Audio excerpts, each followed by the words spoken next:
Hey everyone, welcome to TechByte number 2, and today we're going to take a look at this. So first I'd like to address my TechByte series, and then I'd like to talk about this beauty.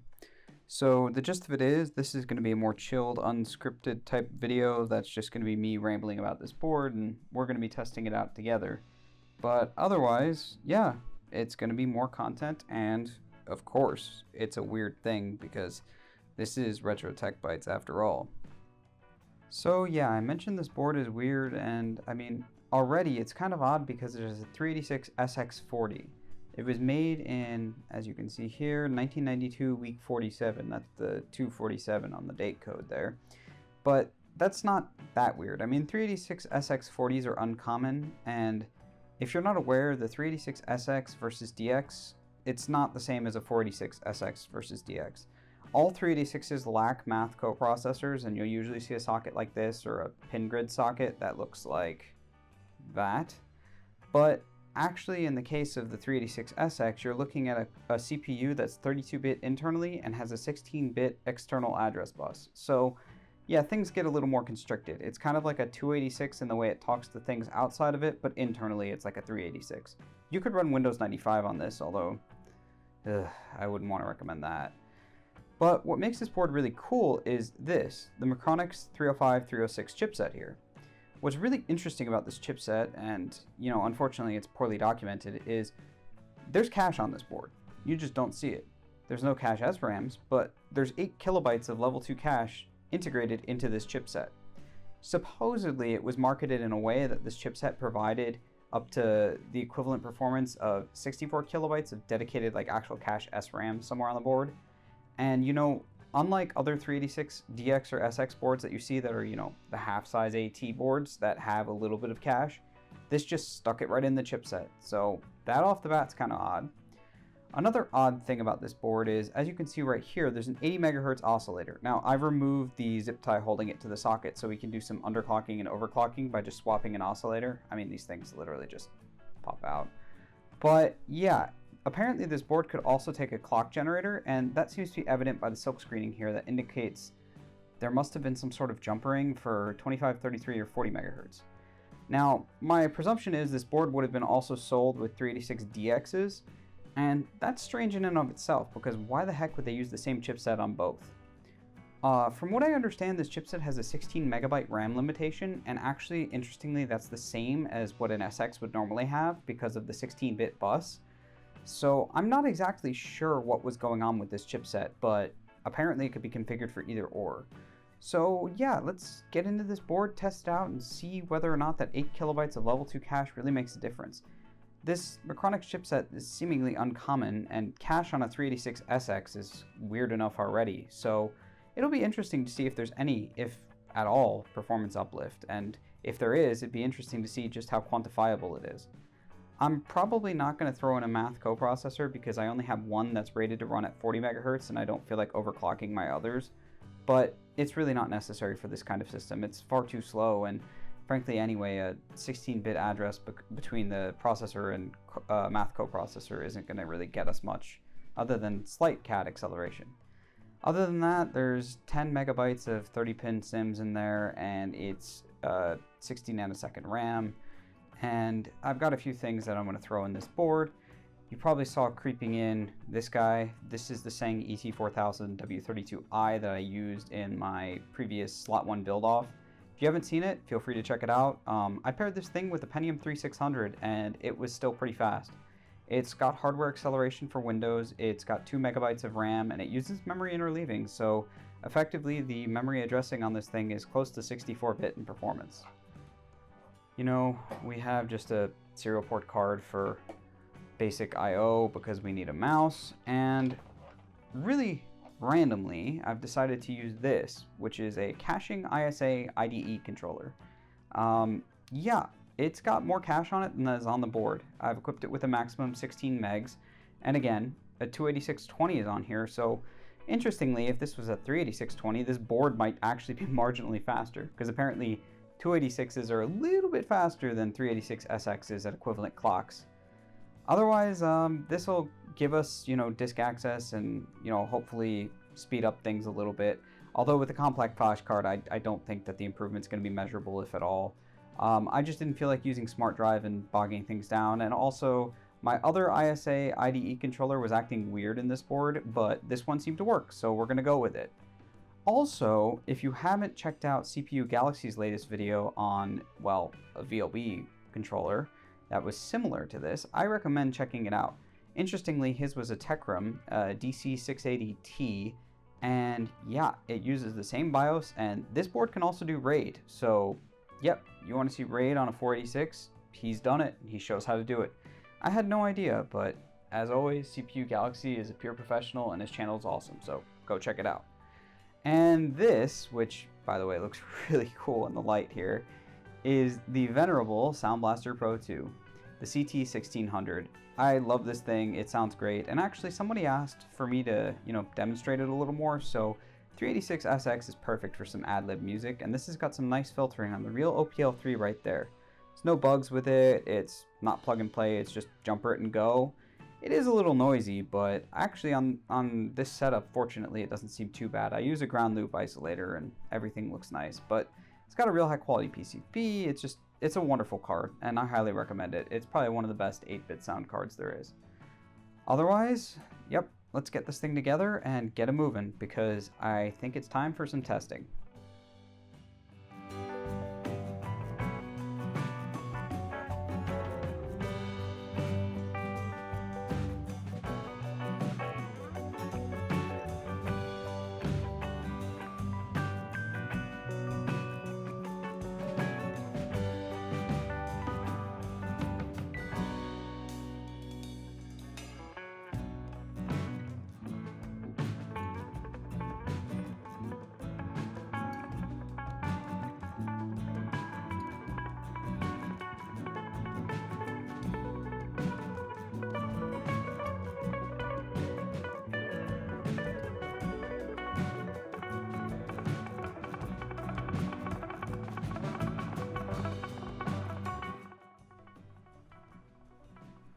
Alright, let's do this. Bombs away. Okay, so it looks like everything's good. Now, something off the bat about this board that's really strange, but actually makes sense considering it could be running at 16 megahertz, is this. Why the heck does it let me run the AT bus at 20 megahertz? 20 megahertz ISA is absurd. I'm going to stick with 10, but yeah, this board has some really cool performance tweaks. I mean, you can straight up disable cast read wait states on memory, which, yeah, that's pretty nice. Otherwise, I think everything else is good. Yep, we do have external cache, so that should be the 8 megabytes there. And interestingly, it has an option for internal cache. Now, 386s really don't have it, so I assume this would allow us, if we clipped on one of those like little upgrade modules, to activate the cache in that. Otherwise, yeah, it ain't January 1st, 1980, but I'll let the board think that. I just want to put in the right day, because why not? Hey, it's almost Thanksgiving, everybody. So, yeah, 15, 21, and we want one floppy, and it's really a GoTech, but we want one floppy, and hard drive type 1. Now, we don't have a 10 meg hard drive in here, but that's how you activate these controller cards. You tell it there's a type 1 hard drive, and then when the BIOS for the controller card kicks in, yeah. Okay, so just a simple memory size mismatch, nothing big there. Let me attach a PC speaker. That's the one thing I probably should have done just for diagnostic purposes. Okay, counting the RAM on the caching controller, that should give us 16 megabytes. So that would be ideal, but yep, looks like everything's good. There's the drive. I've pre-configured a compact flash card with everything on it, so yep, got a post beep, and here we are. Loaded right in a DOS, well, DOS shell. Let's get some benchmarks done. This is Phil's Computer Labs benchmark. Let's start with 3D Bench because everyone uses that for everything. So my 486 DX266 netted 49.2 with a VLB video card. This is going to be worse, but how much worse? I can't really say. I do know for a fact though that it's not going to be pleasant. This is already just a wait and a half, but that's how it is with these things. This is not intended to be a fast DOS gaming system. If anything, this would be great for early games, you know? I mean, realistically, that's where this thing shines. I'm predicting 13. Okay, 14, 13.9. That's pretty fast for a SX. Let's see, check CPU, yep. Sysinfo 8 should be interesting. 386SX and it's a little slower than a DX33. That's surprising. I'd expect it to be marginally faster. Definitely slower than a DX40 though. Okay, let's see if the cache is real and run cache check. Okay, let's give it a start. And I'll just skip to the end here, but yeah, it appears that our cache is real and everything's good, so we can go ahead and move on.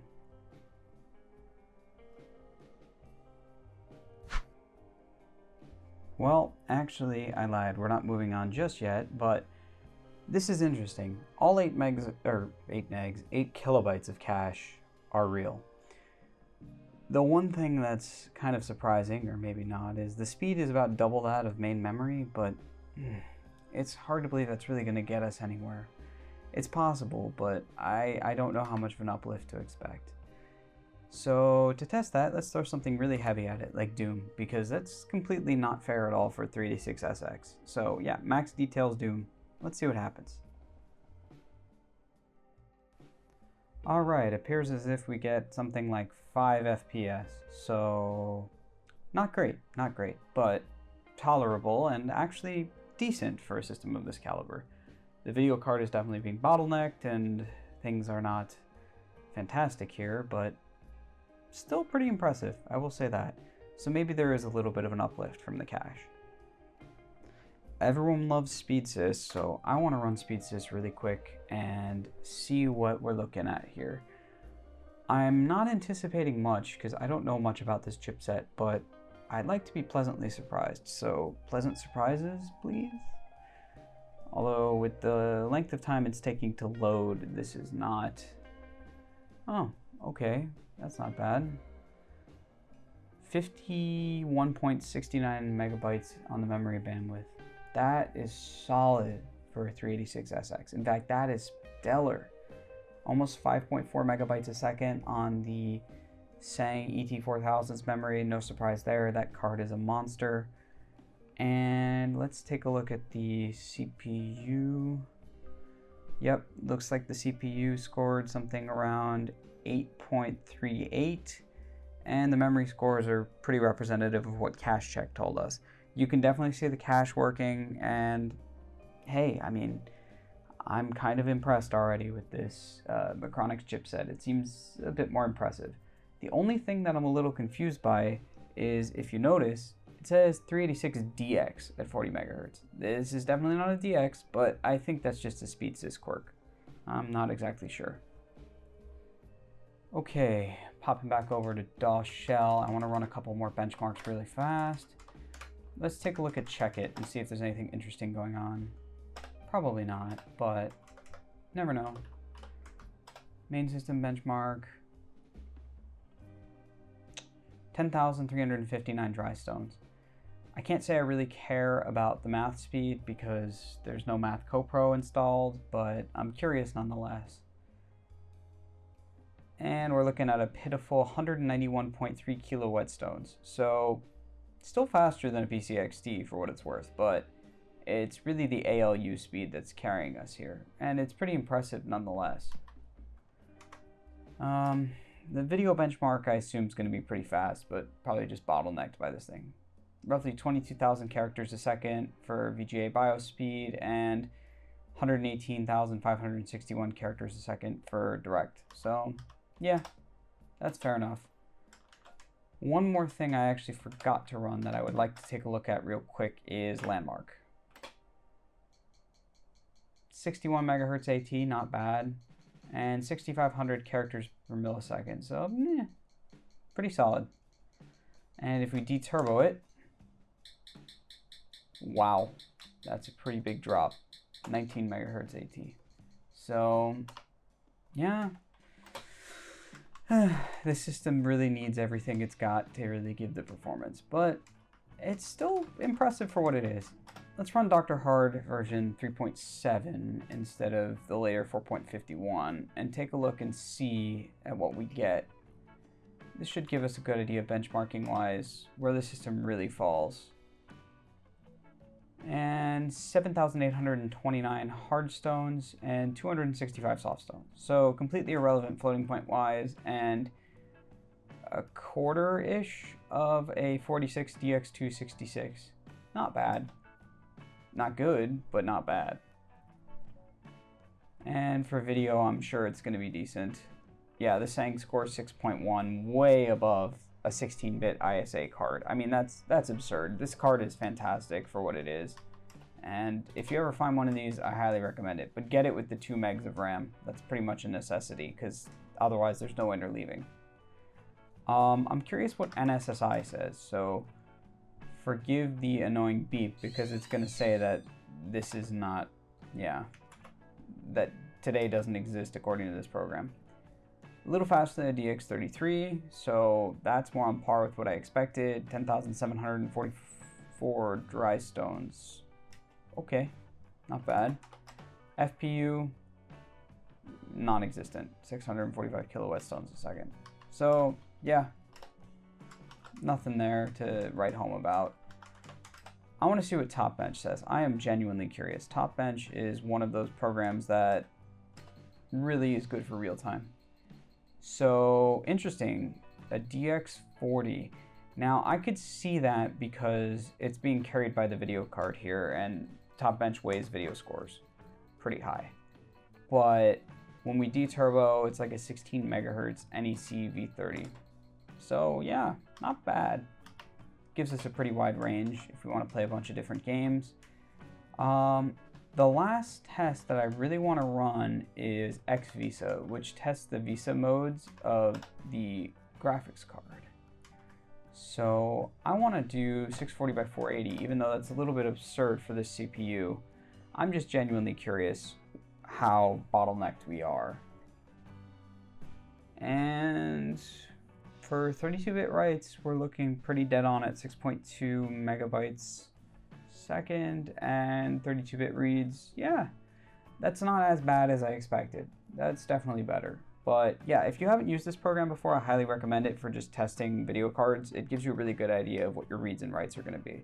Mode 101 is standard. I mean, it's 640 by 480 at 8 BPP, which, I mean, that's just the standard for everything. That's what PC Player uses for their SVGA benchmark. Okay, and last but not least, let's take a look at Checkit Pro's sysinfo and just see what it thinks we've got working here. Okay.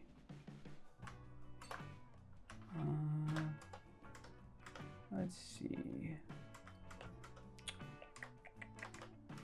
Main system performance. Okay, so 30 times an IBM XT in CPU, and not that promising in FPU, I'm guessing.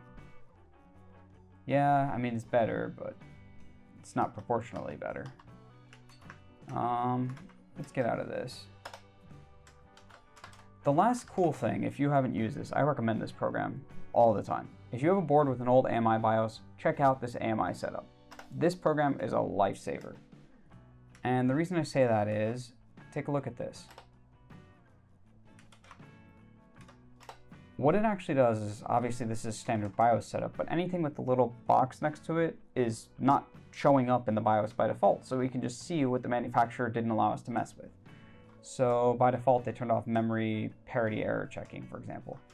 Now this is interesting. I don't know why Fastgate A20 is off on this board. If anyone actually knows, I'd be interested. But every board I've ever used, it's on by default. And what the heck is this bypass auto bus function? I'm gonna leave it disabled, but weird. See if there's any other settings. Nah, looks like everything else is pretty much as you'd expect. So I'm gonna leave this be. And let's take a look at some games. First up, I want to take a look at Doom. I know Doom's going to run like crap on this system, but for the sake of science, let's see how well we can get this to run on a 386SX with 8 kilobytes of cache and 10 megs of RAM. Doom really was not meant for this kind of system, but you know, it's worth a try for science. Okay, before we even get too fancy, graphic details on low, screen size is not great. Okay. No, I don't want to play in Nightmare. Thank you. That would be hell on this system. Get it? Hell. Ha, ha, ha, ha. It's not that funny. Alright, well, I mean, look, it plays. Is it playable? That's debatable by your definition thereof, but it's running. I mean, it's not great. Okay, I need that armor. We could blow up the screen size a little and try it. I don't feel like it because this is already painful and it crashed. Yeah, this is not happening. I don't think that the system's entirely stable with 10 megahertz 8T clock. Probably the bus logic controller doesn't like it, but yeah, Doom, not happening. Let's chalk it up to a big fat no. Now, next up, let's try something a little more reasonable. Let's give Dune a go. Hey, the new movie just came out recently. I mean, I think that's probably worth something. This is a game that's perfect for the system. Point and click, gorgeous graphics, amazing ad-lib soundtrack, amazing. Just up there with Tyrion. And I mean, it's Dune. It's one of the best stories ever written. I mean, you can't beat it. Like, it's Dune. So let me center this on the screen. I don't want the text completely cut off on the side there. And yeah, let's take a look and see how it sounds, how it looks. This is a testament to the Sound Blaster Pro 2 here.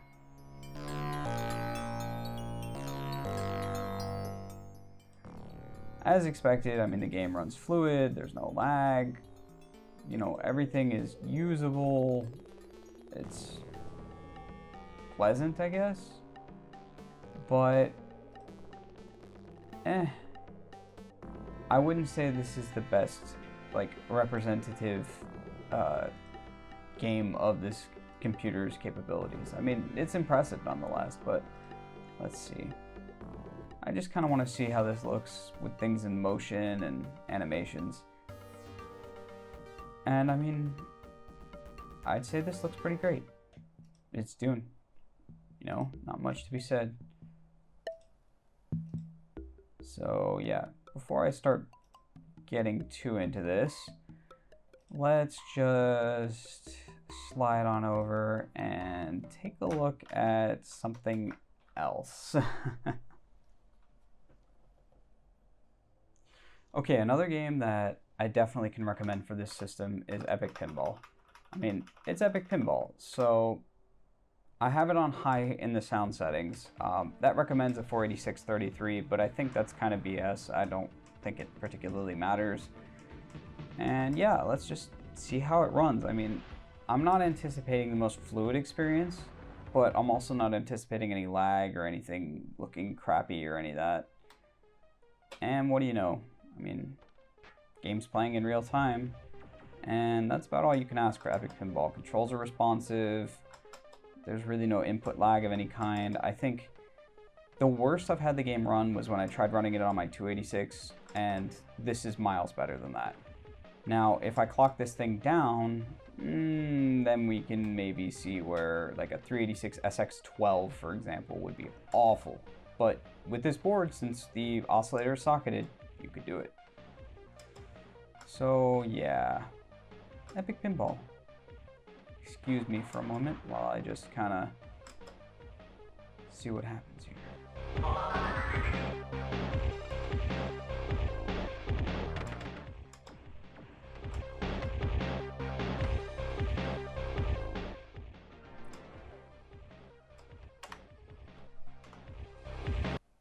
Alright, I mean, that's probably enough for that.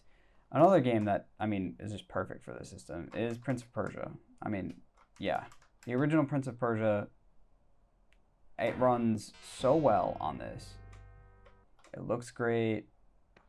And I mean, yeah, this is the kind of game that I would be more than willing to enjoy perfectly fluidly on this system.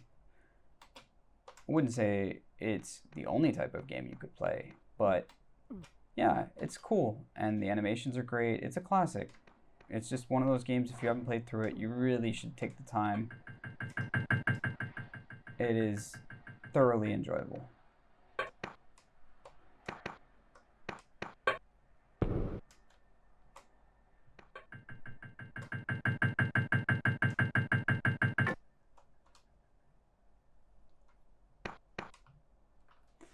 Okay, test number 2 for Tyrion.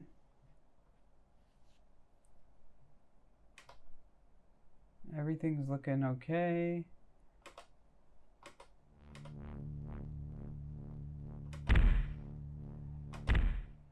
Okay.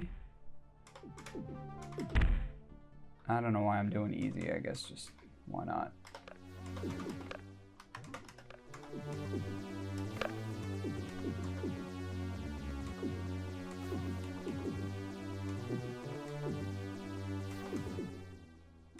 Let's do that.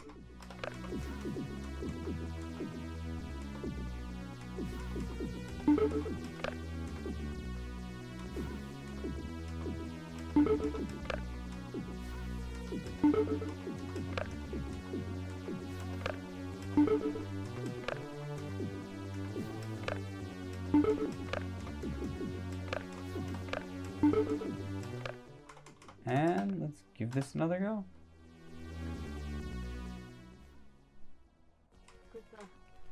Okay, it doesn't run any worse, so that's good. Yeah, I mean, everything seems okay.